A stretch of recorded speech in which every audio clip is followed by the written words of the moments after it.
Emma's Universe podcast. Where do we go from here? Where do we go from here? Emma's Universe podcast. Where do we go from here? Where do we go from here?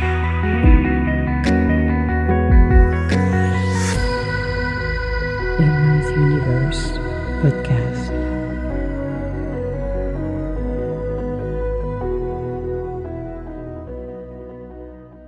Good morning and welcome to Emma's podcast. I'm like, okay, Emma's Universe podcast, Emma's podcast. Emma's podcast is good. It's Emma's Universe no matter what. So, yes, I wanted to continue a little bit with the episodes of Monday, actually episodes, because if you're looking at accountability, because one of the biggest things that I'm seeing is people lacking accountability. We like to destroy things. We are not happy. We're doing this. We're doing that.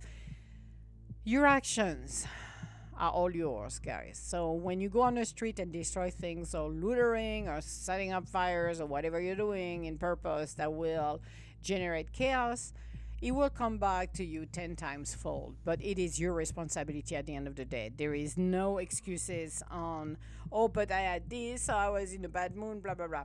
Yes, but it was yours to control. And that happens to me too, actually. And I got reminded by the universe on a few occasions. When you get mad, do not go behind the wheels because you're going to be speeding. And guess what? We're going to have a copper around the block stopping you and give you a ticket just to remind you, stop doing this. But you have to look at, as I said, when you're doing business, when you're looking at things, you have to look at the analytical side of it, not the emotional.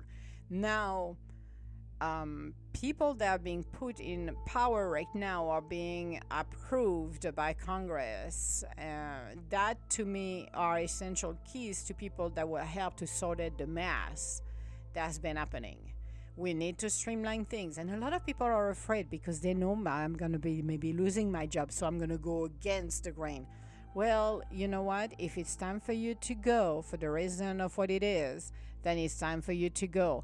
But you have to understand that we need to improve where we are. We need to improve the processes. We need to make life a little bit less cumbersome and easier for everybody. We need to bring us back where, as entrepreneurs, as people who have businesses, to be able to thrive, not struggle, thrives.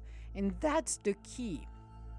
Thinking with our own mind. We should not be controlled by people telling us what to do, what to eat, what to blah, blah, blah. No. We should be able to make our own decision. And we're going to make mistakes in life. Everybody makes mistakes. Don't tell me you're perfect. We're all perfect in our own ways, but we all make mistakes. This is our learning playground here. I call it the University of Life. It is that big chess board that everybody is on it, and the universe is moving those pieces and helping us at some level while we're making our own decision as well. Now let's go back to the American dreams, because a lot of people don't understand what the American dream is being able to create your own business. Not in every country is you're going to be able to create your own business, because this is not how it works. Having the capabilities to be able to be online and do this is stunning. It's wonderful. And here, that was the American dream. It was the goal. It was the rush for the goal. It was making your own business, traveling freely, and setting up shop somewhere else. That's what it was. And that's what it still is. That's the image the people have around the world. Even though you got Dubai now, you got all of those extremely wealthy countries where extreme is even worse than here. And it's not worse, but it's more opulence. It's like beyond crazy or wild dream. But you have to be able to realize that You can start your own business here with nothing in a pocket. And I always say to people, you don't have to have the money at the bank. You can start with nothing and make it grow. Start it as a hobby on the side and start to bring the money in. And again, look on TikTok. There is younger and there is older entrepreneurs in there as well who are selling products, who's selling jewelry, who's selling makeup, who's selling coaching, who's selling a lot of things. And I think it's a free enterprise. But people should not be shut down because they're making money. That's not right. Do you think it's right if somebody stops you to do whatever you wanted to do? And it's like, well, why are you stopping me? Well, that's the same way here. Free enterprise. You are unique. What you're selling might not be unique, but the way you're doing it, you're gonna attract the people that are supposed to do business with you. You're not gonna have everybody, okay? But you have to stay competitive. In order to have competition, you have people who, like I'm taking again example of Apple, where when they did their first iPhone. They brought something, the new technology. They moved beyond what the status quo. They went on the path least traveled. And then, like the Samsung, the LG, everybody was chasing after them. But they're still doing it because Apple still have that cutting edge, because they don't follow everybody else's. That's what it's nice. The way they're working is not based on what the others are doing, it's what they are doing. I worked for a $1 billion company, and it was very interesting that they were not the leaders, but their product had more, their portfolios for their products was better than the other one. But the other one was always at the head of the game and far away of the game, because the way they did their strategy, the way they were looking at was, I decide, not I'm looking around what I'm going to do next. No, I'm focusing on what I can do. They even changed portfolio too, which was like, holy crap, I was laughing. I was watching it and I'm like, no wonder they're number one, because they are not thinking the same way than that company I was working with before was doing it, because they were chasing for crumbs.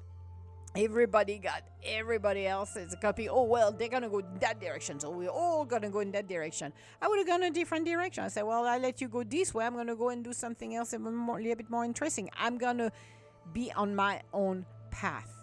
Be the trailblazers. Think outside of the box. But don't try to annihilate that competition. Competition is healthy because they bring new technology, and it makes you think outside of the box. That to me is one of the biggest things outside of the box.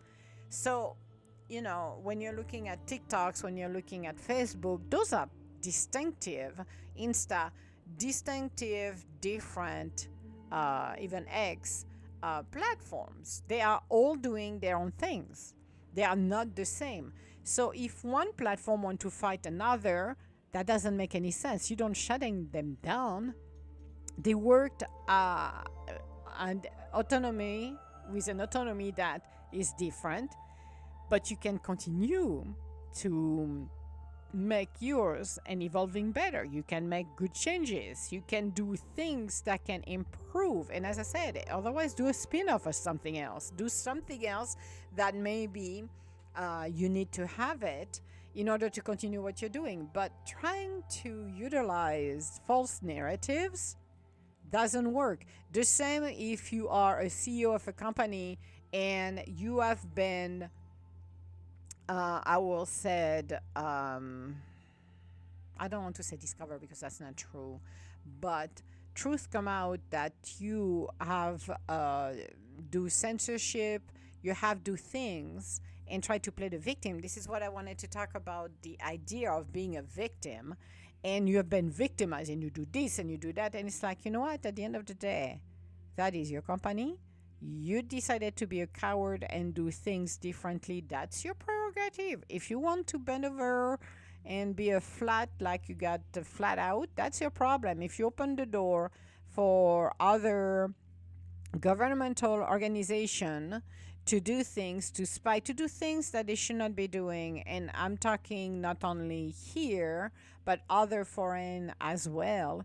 Then you need to be accountable for the actions. But don't say I have a ton of things and I'm justifying my wrongdoing because I just say so. That to me is not an excuse, and people are not going to buy that because people are not stupid.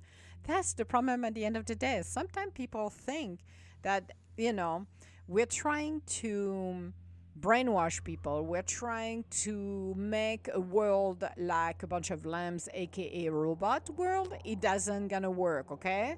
People are not robots. We're not stupid. We can be quiet for quite some time, but you're not gonna make everybody do what you want. You can brainwash so many people at a time, but people can see through lies. And as much as people try to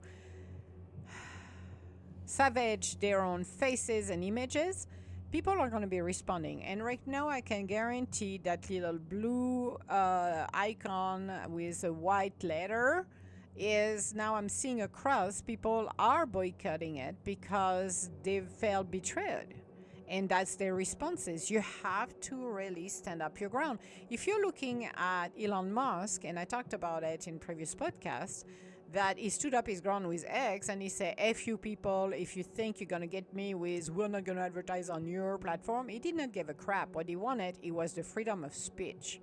And freedom of speech, by the way, doesn't bring more hatred. Not at all.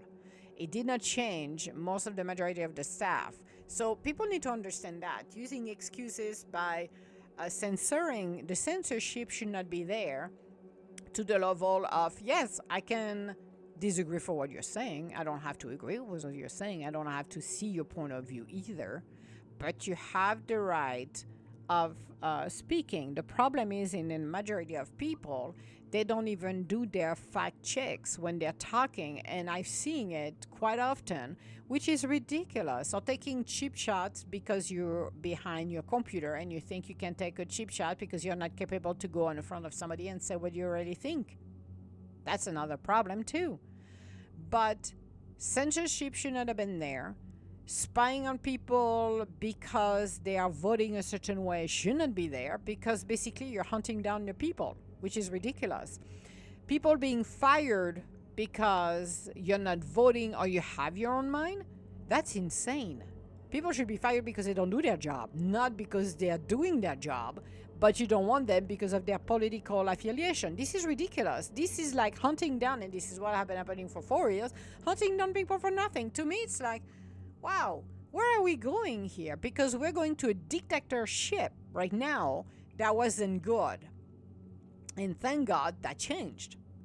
Finally, the balance are being reset. Finally, we're going to be able to see a country thriving, to see people thriving, to see the industries like gas and oil. I like the fact that people are all, gas and oil, this and that. Well, if you're looking at what you get in your house and even what you're wearing, you probably will be buck naked half of the time, because anywhere in our clothes, we do have something that comes from the oil industry that was fabricated, and we needed it to maybe for the nylon that we're using, and we need to stitch your clothes, or we need the rubber and the rubber for your boots that you need. So you think about everything.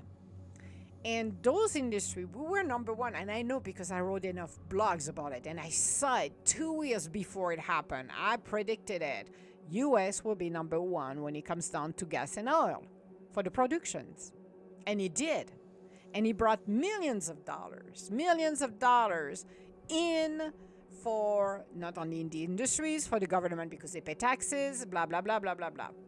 And then the government came along and decided to, the number one producers in the world, to go and use Russia. I'm like, what is wrong with you? We got the resources, we got the means, we got everything. What is wrong with you people? And destroyed an industry, which end up crippling us. So we spend more money where we should not when the price of gas went up. It was ridiculous. So you're looking at industries, you're looking at innovation. When you have people blocking innovation, creating more taxes on the top of taxes, which doesn't allow you to hire more people. That's a problem. Or if you hire people, now you're having the tax on the top of a tax and you cannot even hire those people. Think about it. Free enterprise. That doesn't mean that it's the Wild Wild West. It's possibilities for everyone or anyone to have your own business.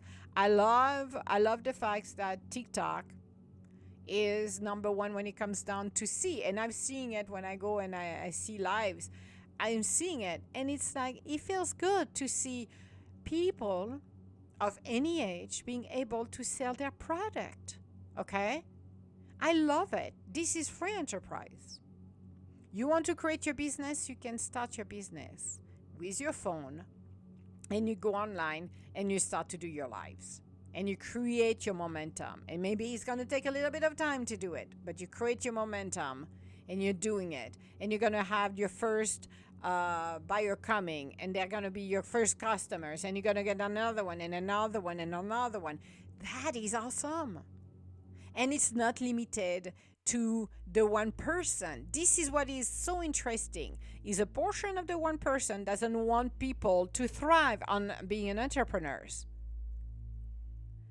And it's open for everybody to be an entrepreneur. So everybody should be stepping up to the plate and see, what can I do? There is people who do painting. I saw one who used a drill actually, and he pour, paint on it. And he's selling, I don't know for how much he's selling it, but that's quite interesting. I'm like, well, that's a genius idea. You use your drill to move the canvas very quickly when you're pouring that, and that's awesome, and you're selling it. Okay, not bad. You got people selling, again, jewelry and doing things. Entrepreneurship, this is what we're able to do. This should be taught when you're a freaking toddler, to be an entrepreneur. I am glad I'm seeing people of all age. This is what I like with TikTok. It's not only for the 20s or the 30s, but you got people 40, 50, and 60 old who are doing it, which is awesome. You have the dogs, you got the farmer, you got people who do rescue, who putting stuff online for information and show how things works. That to me is awesome. It's opening a wide range of possibilities, knowledge. That is awesome. I have no issue with that. So who has an issue with that? Then maybe should be sitting on a corner and reflect on what they're doing. But I love it. I think that we should be able to express ourselves in a way that is not detrimental for anyone, but that really brings something right. Yes, on the other hand, you got the worst of the worst on TikTok. You got some people, I do sometimes put a couple of things, said, oh boy, that person got a rock too close to the wall, or what in the world, what is wrong with you people, to get attentions. It's like you're shaking your head and you move along. You don't want to see that anymore. But information is key. And I think it's critical to understand that. So we're seeing things, and that's why I utilize TikTok on my other platform, and I've been doing it since last September for Helene, and I continue to bombard them. Because I realized very quickly, like I experienced it firsthand for losing my home due to a fire. Then I did not saw that, people. So no. I did not brought the marshmallow. I should have known I would have brought the marshmallows, but no. But that people were showed up for 5 minutes and then gone. And in the case of Helene, because I am in that journey of rebuilding and redoing everything and blah, blah, blah, 2 years later, it's still not done. So you have to think about the people who have lost everything. And I don't think people understand that the mountains and the amount of water that went from the top of the mountains, that's how it all started, that basically took down the trees. People don't even realize that. People have no clue. They thought it was just the water and the river flooded. No. On the top of the mountain, there is a devastation and deforestation that happens because of the weather. And it went from the top of the mountain, mudslides, trees falling, and all of those debris that were on the top of the mountain went down to the valley. Okay? Was it predictable? No, because this never happened. There was a flood before in Asheville, if I believe so, I don't remember when it was, 1900 something. Don't remember, but it was 70 years ago or something like that. But not this kind of destruction. Then trees are falling, and basically with the mud, with the amount of water by the minute, because that went very quickly, it took over and took everything on its path. Okay, so what was very interesting for me, and I thank God for TikTok on this one, this is why I wasn't a huge fan of TikTok, but when I saw what people were doing, which is recording the truth and sharing what exactly is happening over there and still happening, and still the need, because it's needed. You know, when the news doesn't cover anymore because it's not the flavor of the month, that becomes a problem. And looking at, and I'm going to take a stab at somebody actually, at some people who are aka influencer, who used to be reality show people, whatever, live show, whatever they were doing. Now jumping on the bandwagon because they try to stay popular and relevant. It's quite irritating when you see this, because those people should have been doing it in September, October, and they're doing it now in February, in January, because, and we're in January when I'm recording right now for February, but they all want to be known and popular, and they want to stay relevant. So now they are lining for the flavor of the month. We'll see how long it's gonna last, and making false promises on things, and I'm shaking my head. I'm like, well, that's fine. At least some people can maybe listen to what's going on. But it was the second week after Helene, I realized that nobody gives a crap, because that's the same thing that happened to me. And that's fine in my book for me. It was like, yeah, that's life. But you see how it happened? Then I started to float it, my social media, with the TikTok, because TikTok provided the proper information.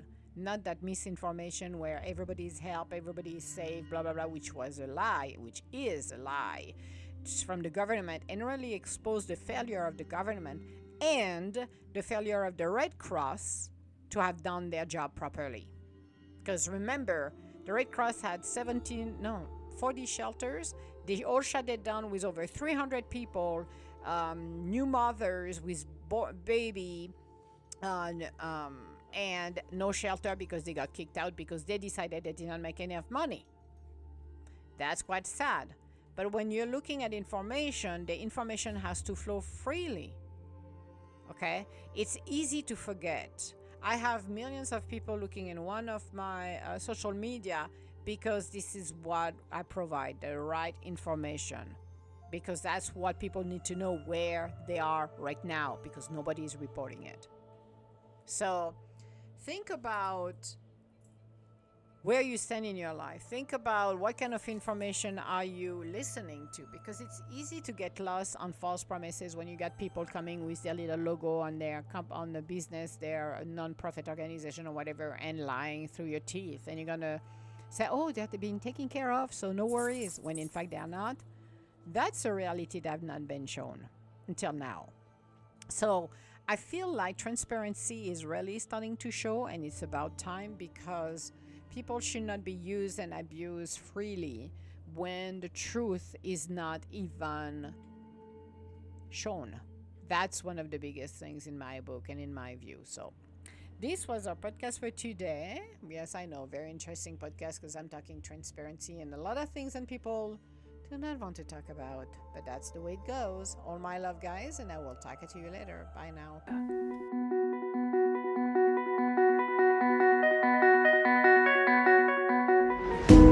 Where do we go from here?